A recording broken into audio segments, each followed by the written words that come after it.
Bonjour et bienvenue dans Cravate Club. C'est la hantise de beaucoup d'entreprises au Maroc, le recouvrement. Il met en danger les petites structures et il décourage les plus grandes, y compris pour l'investissement. C'est le sujet du jour que j'aborde avec Maître Nisrine Roudan. Bonjour. Bonjour.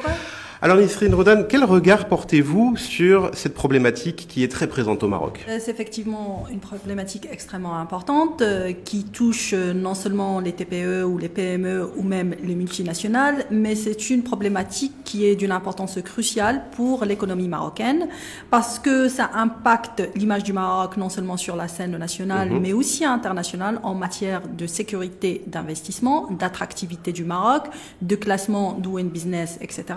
Donc c'est une problématique à la fois importante localement, mais aussi au niveau international, surtout en matière d'investissement.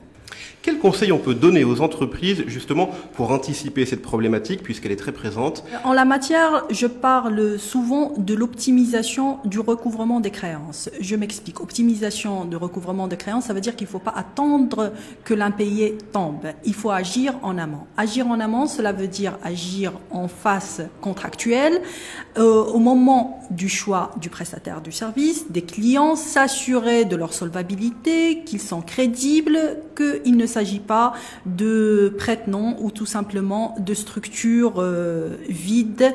Agir en amont, c'est aussi prêter une attention extrêmement importante à la formalisation des ventes. C'est aussi sensibiliser et former son personnel par rapport à ces opérations, à la concrétisation des opérations de vente, avoir des mécanismes contractuels bien établis, bien ficelés.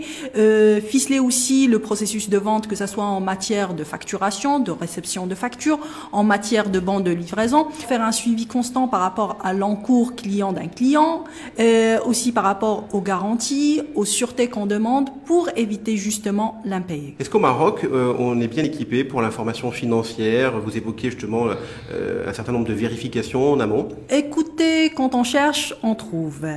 Au Maroc, il y a moyen, surtout pour les structures sérieuses, qui ont l'obligation de par la loi de la tenue de leur comptabilité, des états de synthèse, etc., de faire un suivi plus ou moins rigoureux de la situation financière d'une entreprise. Il est possible aussi de mandater un prestataire de service pour effectuer une mini due diligence de la santé financière d'une entreprise.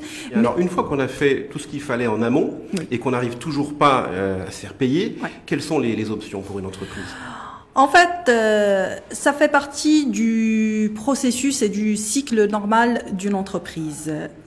Ici au Maroc, les statistiques l'année dernière ont démontré que le risque d'impayé au Maroc est autour de 10 mois. Donc c'est une réalité. Quand on vérifie les classements, c'est une certitude, c'est un point noir au niveau marocain et ça n'encourage pas malheureusement les investissements. Mais en tout cas, quand l'impayé tombe, c'est là où tout le processus qu'on a effectué en amont s'avère utile. Alors dans ce cas-là, quelles sont les démarches pour l'entreprise? Alors une fois que l'impayé tombe, avant d'aller au contentieux, il est possible d'essayer, et possible et recommandé, d'essayer de procéder au règlement à l'amiable de la situation.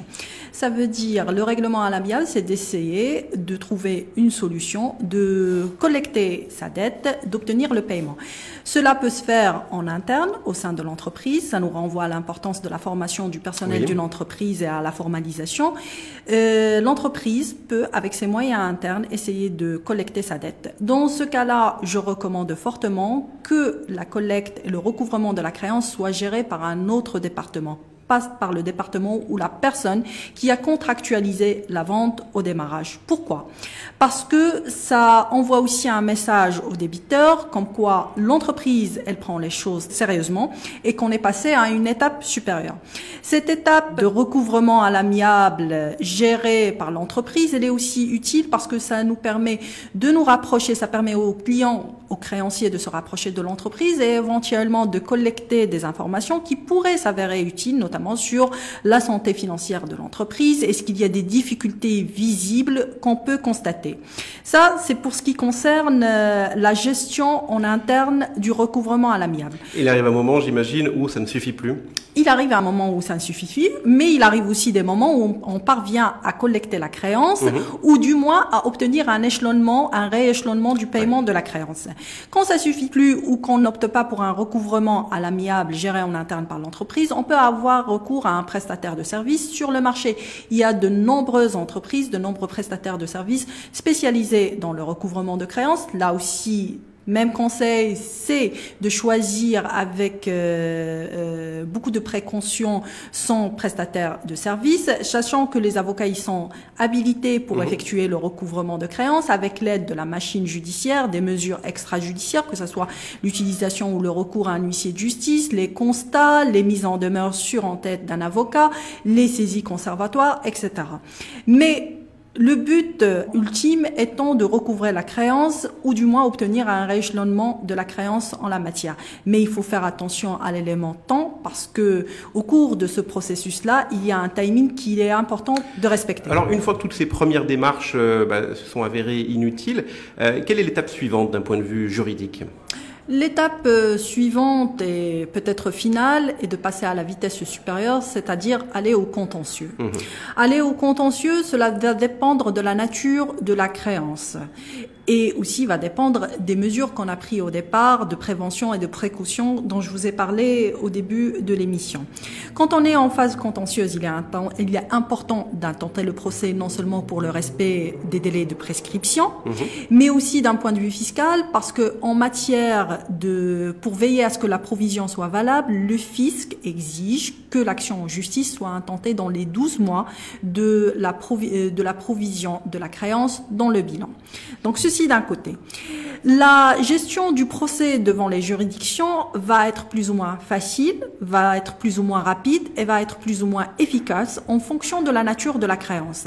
Si on est en possession d'un effet, ça va être plus ou moins rapide parce que on va être en référé, ça va être une injonction de payer et le processus va être plus ou moins rapide parce qu'il n'y a pas le contradictoire. En revanche, si on est en face d'une créance normale, il faudra agir au fond.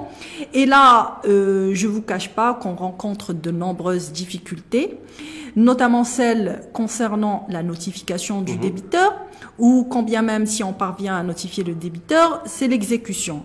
D'où l'importance de la partie prévention et de la gestion et de la contractualisation de la relation commerciale, parce que si on a pris les mesures au départ et qu'on a un fond de dossier solide, normalement, l'issue du procès, elle est favorable en faveur du débiteur, qui peut collecter sa dette et qui peut faire aussi utiliser les nouvelles dispositions légales en matière de délai de paiement en réclamant les pénalités de retard qui sont exigibles en fonction des cas à compter du 61e jour ou 91e jour, puisque c'est les délais qui sont retenus par le législateur en matière de délai de paiement, sachant, comme je vous l'ai dit, que la réalité et la pratique montrent que les créanciers souvent sont plus ou moins flexibles par rapport au délai de paiement pour justement essayer de préserver cette relation commerciale. Merci beaucoup, Maître Nisrine Roodan, pour la pertinence de vos conseils à l'adresse des entreprises. Je rappelle que vous êtes avocate au barreau de Casablanca et membre du Conseil de l'Ordre. À très bientôt. À très bientôt. Et on se retrouve très vite sur Matin Première.